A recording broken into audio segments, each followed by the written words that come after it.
An 8-0 run, but great hustle by O'Brien at both ends. And be sure to visit E&J's website. Watch the Hustle series featuring TBT teams and players. Plus 16 for Always a Brave, plus 8 for Hoopville Warriors to get there. I thought it should have been a kick ball. And it will stay with Harris and Hoopville.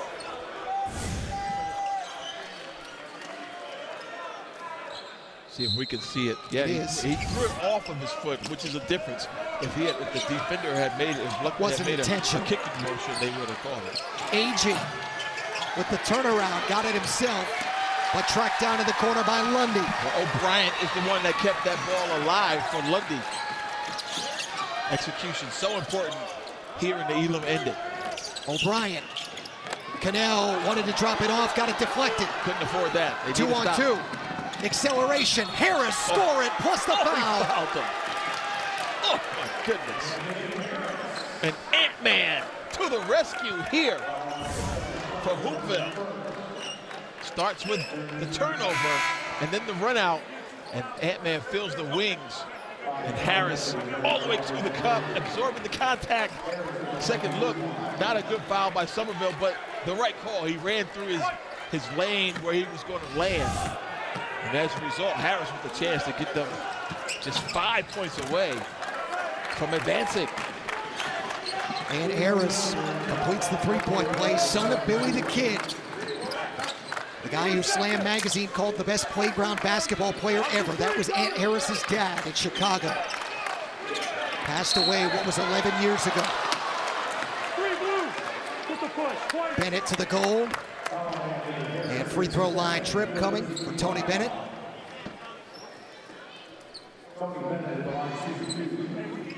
Harris has been fun to watch today. He and Perrin, number 2 for Hoopville. Nice backcourt. And you know, when we talked to Britt Booker, those are the 2 guys that he said needed to really play well for them. And they have. Again, Perrin played with the region of TBT. He's got some TBT experience. And Harris played with the Fort Wayne Ants and Mad Ants and the Fort Wayne, what is Fort Wayne? The Champs. Yeah, we had them last week in West Virginia. Teams change names in TBT. Yes, they do. Also headhunter, yep. At McAlpin, moving screen. And Bennett popped right up. He took the shot. So after the 1 of 2 for Bennett, this is what happens. You set a screen. Sometimes you set a screen on your handoff, not really a ball screen. You just want to get it away of the defender chasing the guy you handed it to. That was an obvious call there. Second turnover for McAlpin, 9th of the game for Chicago Hoopville. But they're 5 away. Plus 5 versus plus 15. Somerville trying to make it plus 12. In and out. O'Brien. Good defense. And got it stripped. Who else? Harris tracking it down in the corner. And wants it. And got it. Down to 2. Looking like a playground basketball player himself. Yeah. 6 straight for Anthony Harris. He was not to be denied because that was a tough shot. Really good defense, I thought. Made him take a tough one. Brown comes back with an answer, but it doesn't matter. It really doesn't, right? All you need is 2 points if you're the Hoopville Warriors. The next foul, next common foul, they're in the bonus, so they would get a 1 free throw and a possession if it's not a shooting foul. So they're in great shape right now to advance. How about this potential matchup? Hoopville and the Jackson Underdogs. Oh my goodness. Talk about a battle of wills. And that's really what the Jackson Underdogs give you. They just will their way to victory, right? They play harder than you. No matter how hard you play, they just turn it up a notch. When they get tired, they come out of the game and they bring a fresh set of guys going at you. Very efficient because they play together all the time, all year round. Again, they're not professionals, most of them, but because they play together, that cohesiveness kind of supersedes some of the talent disparity. And no more Jalen Barford for them. Yep. Let's listen in here. Hoopville Warriors. 1, 2, 3. Britt Booker, the former Colorado State guard, and owner of what's 5 wins in this thing over the years. This is their 6th year. Yep, 6th year in TBT. So they've averaged a win. It would be every year if they could get this one today. I'll tell you what, these teams keep coming back year after year with better players, better coaching because they learn, and we have a great product, plain and simple. All 4 regions, this has been exceptional basketball. Bradley had 1 take foul, the always a brave Bradley alumni. So that's it after this. Maybe Daniel Ruffin should have played. Player coach, elected to just be a coach. But also didn't have the services of Dante Thomas, who was a 3-year starter at Bradley. Yep. Ended up tweaking something, a little banged up the last couple days, so could have used those 2. And Walt Lemon on team 23, who they miss. Somerville got the turnover, kick out for Bennett and Long. But Somerville attacks, bucket, and 1.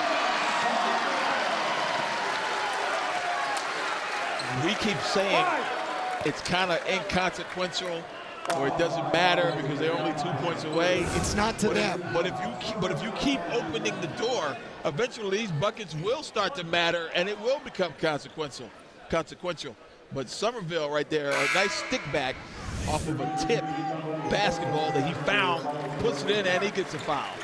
But again, if you're Hoopville, you're 2 points away from that target, and really, that is what's going to get you to the next round. +2 versus +11. Somerville couldn't get it, but that's a foul on Odiakosa, and boy, is that the ultimate hand in the cookie jar. Indeed. That's not a cookie jar, that's you just pinched your fingers in a mousetrap. You thought it was a cookie jar, you got flim-flam, bamboozled. Hoodwinked. Run amok, led astray. We'll stop there.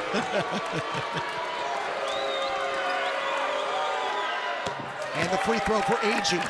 1 away, the Hoopville Warriors, from moving on to round 2. And it's costly to foul in the Elam Ending once you get the bonus, because just giving up 1 free point and you still have to play defense, it is, man, it's just really tough to overcome.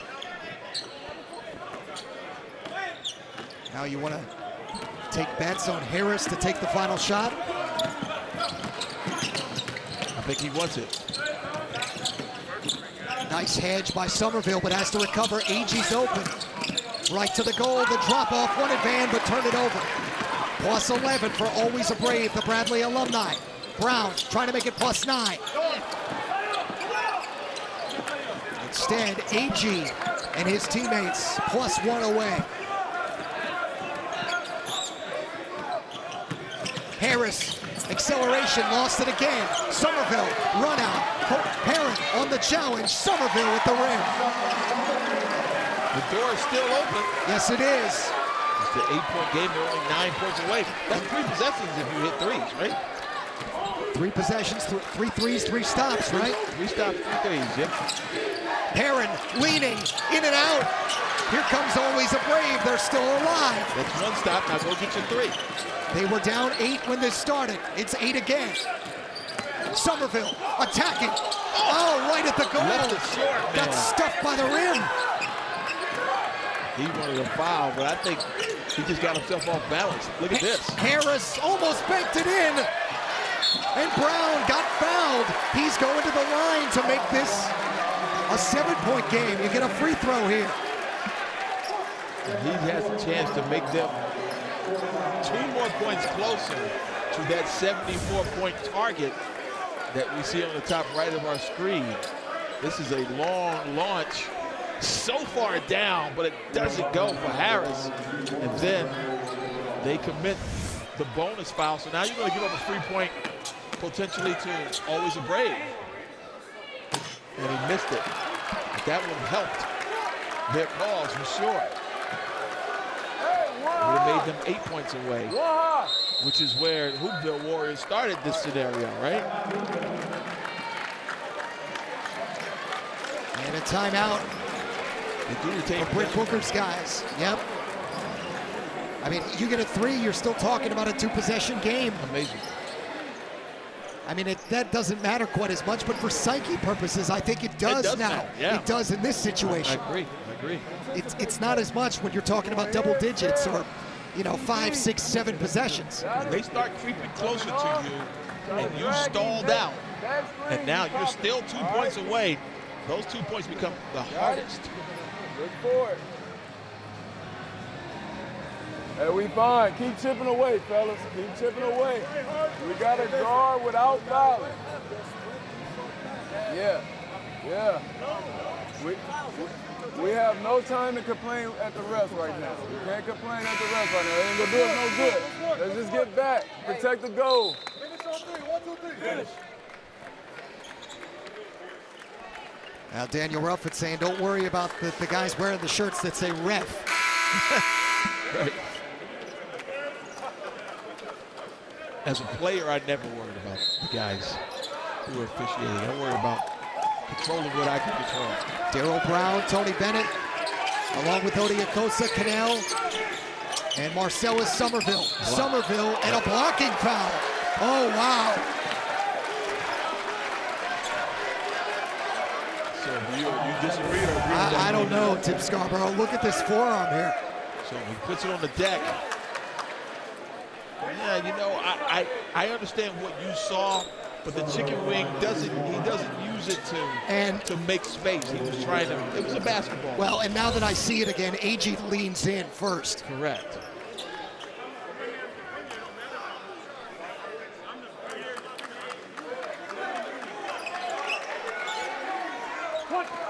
Somerville, a free throw again.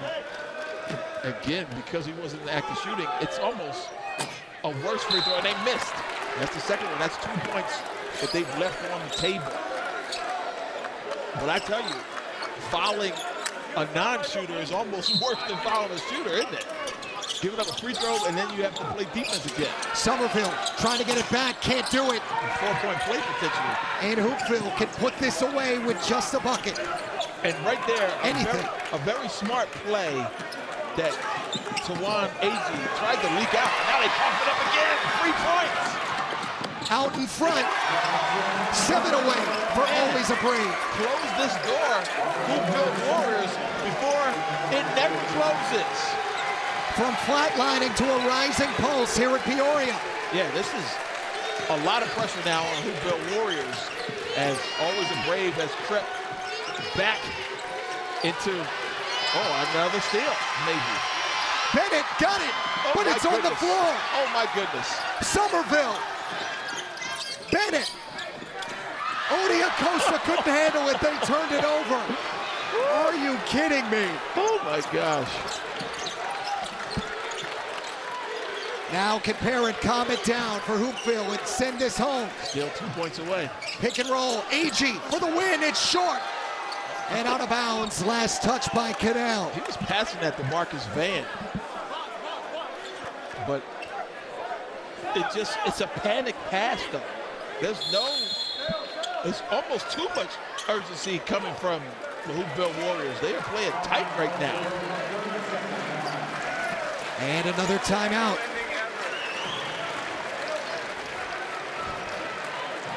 There's a lot of people in this building that believe the guys in white are going to win. Wow. Marcellus Somerville, in Japan, a 71% free throw shooter, was almost 77 in college. He missed. Daryl Brown was a 78% foul shooter at Bradley. Into the Hoopville huddle. When they bump us, they ain't finna give us that. Let them call. We gonna keep turning that corner. Let them Hey, we turn it over. Let's get back on D, man. Finish on 3. Finish on 3. 1, 2, 3. Finish.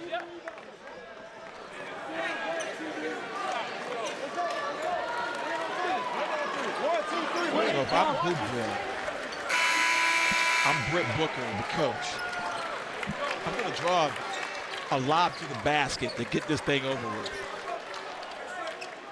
Out of bounds underneath, 13 seconds.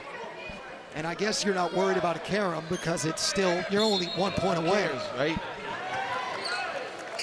But at some point, you got to start carrying because every time you don't score, always a Brave has been scoring. And they just fouled Agee.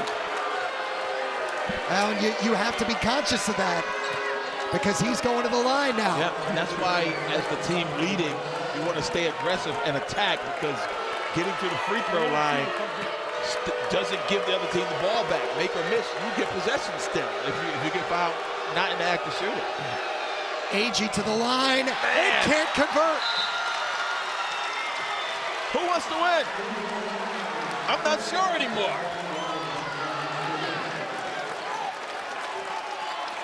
Because Always a Brave has missed a couple of free ones that they could ill afford to miss here in the Elam Ending scenario. But yeah, they're still within striking distance. That right there was a chance to get it to 1 point. This will get the TBT field to 25 teams still alive for $1 million. All of it culminating in championship week in Dayton, the first few days in August at the UD Arena, or as they call it, the Decibel Dungeon. Great place, can't wait to see it. They love their basketball. They would watch you and I play horse for an hour. I think that'd be pretty entertaining, though. For you, well, maybe for you. Agee. Not for America. Wants Somerville on the step back. Airballed it. And what do we have? A hold? A hold. On O'Brien, I believe. So now another, what amounts to a technical free throw. See if this is worthy of a foul. I'm not sure. They call it O'Brien.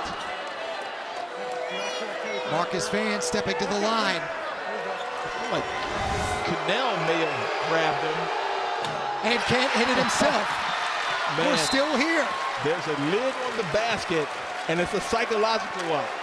Because obviously that basket is wide open for Hoopville Warriors. All you needed to put it through there one time, and we can all leave, but Always a Brave chipping away.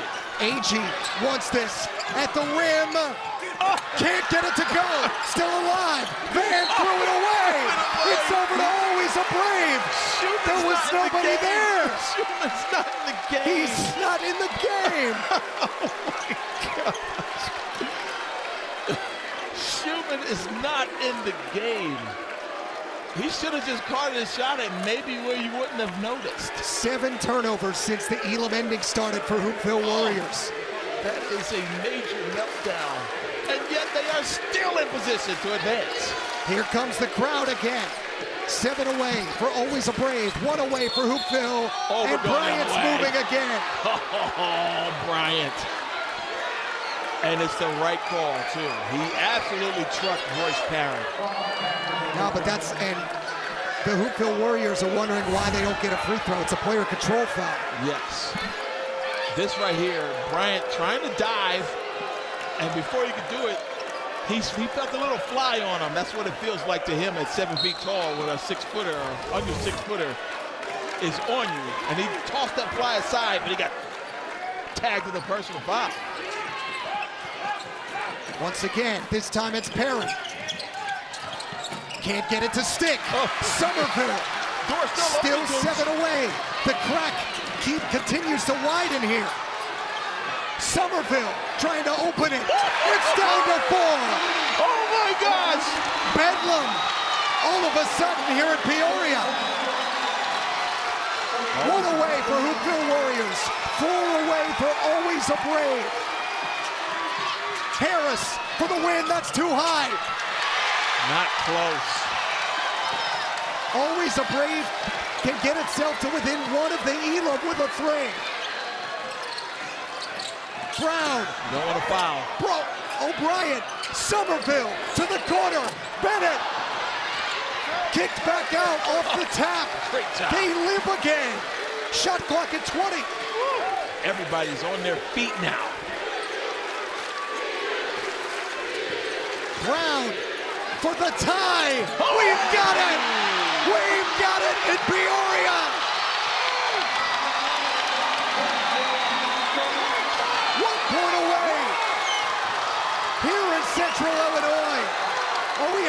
done yet.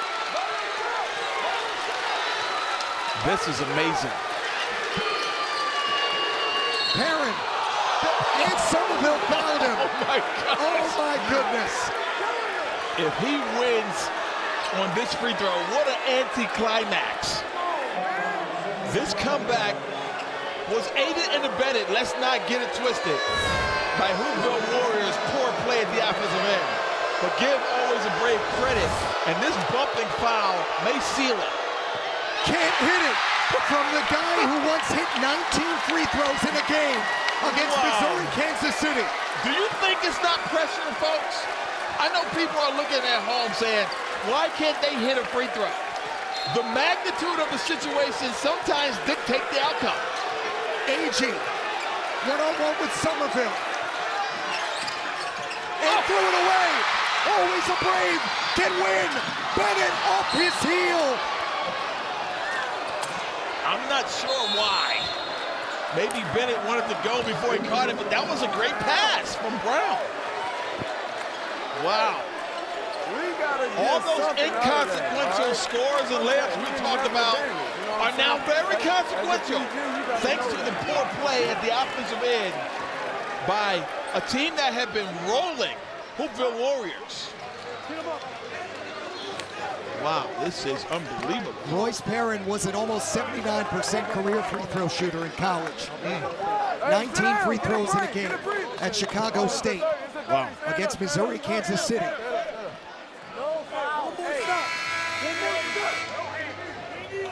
Hey, we got an opportunity. We in the game, fellas. A stop in a bucket is what we preach. A stop in a bucket. Be aggressive on people. Don't just run into the man. A stop in a bucket. Let's go. Score, stop mentality, or in this case, stop, score mentality. Next basket wins. And that's the thing about the Elam Ending. When they take the score off the top right corner and put next basket wins. This is playground basketball. We're tied. We need to stop. You need to stop. Who's going to take that big shot and make that big shot? The last 8 Hoopville Warrior possessions, all scoreless.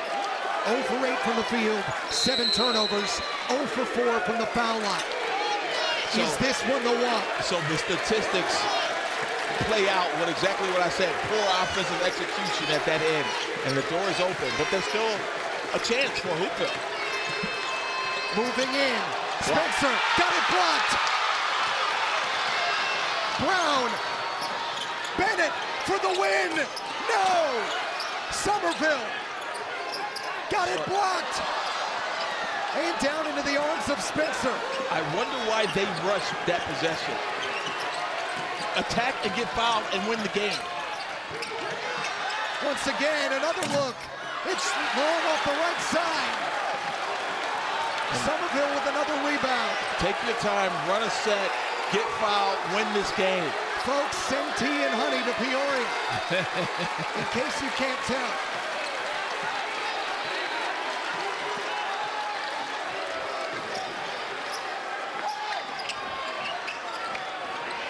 Shot clock down to 6. Bennett, Mr. 40 plus for the win. Can't get it. These people are ready to run and rush the court right now. Start of the Elam Ending down 8. Next basket for either wins. Perrin. Spencer. No. Not close. AG. No again. He got fouled. He got fouled on that one, but they don't want to reward this poor offensive play. Play on, baby. Timed basketball does not compare to what we're experiencing now, folks. This is extraordinary. Brown to the rim and altered. McAlpin came in for the block. Don't foul him. Don't foul him. Harris can end it. It can't. Brown. Somerville. Oh my gosh. Retirement after the Elam Ending. Oh my gosh. Always a Brave back from 8 down. The largest historical comeback in Elam Ending history here in Peoria.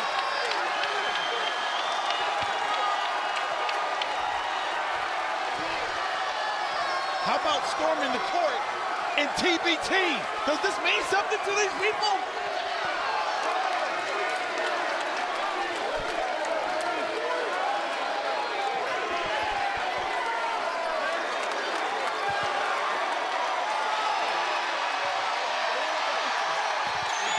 Extraordinary. And again, we talked about Hoopville Warriors.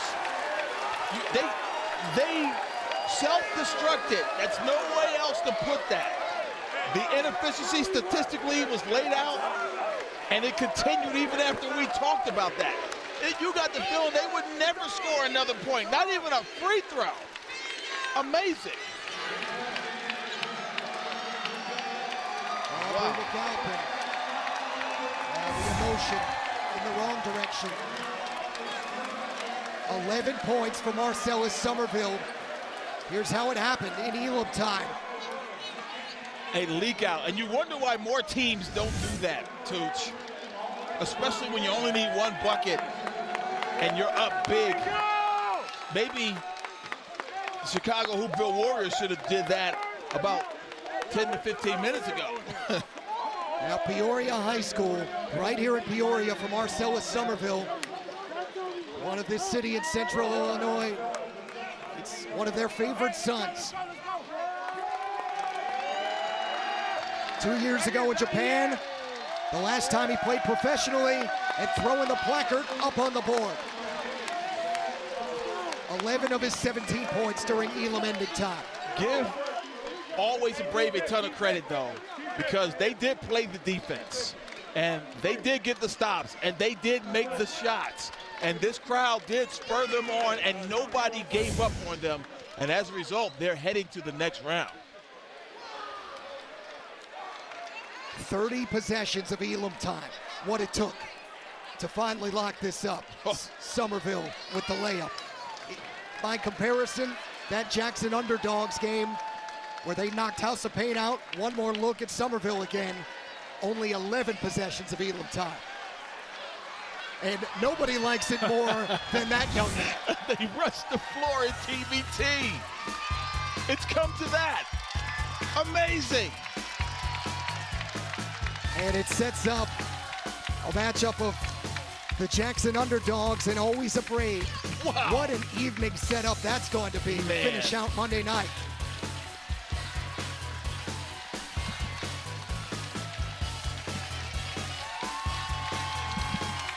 The crazy thing is, Tooch, we get to do this again tomorrow. Tomorrow.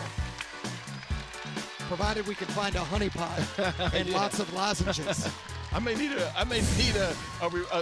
stunt double. Boy, what an evening for Marcellus Somerville and Bradley. The Bradley alumni, Always a Brave. Looked like they were dead in the water, and then all of a sudden, shocked back to life thanks to the former member of the 06 Sweet 16 team. One of the best to ever do it in Peoria. For my broadcast partner, Tim Scarborough, and our producer, Damon Lewis, statistician, Tom LaMonica, Marcellus Somerville saying goodnight. We are down to 25 teams left in the Elam Ending. Ohio 1804, Zip 'em Up TBT, still going on. We'll see you tomorrow here in the Illinois region. Good night.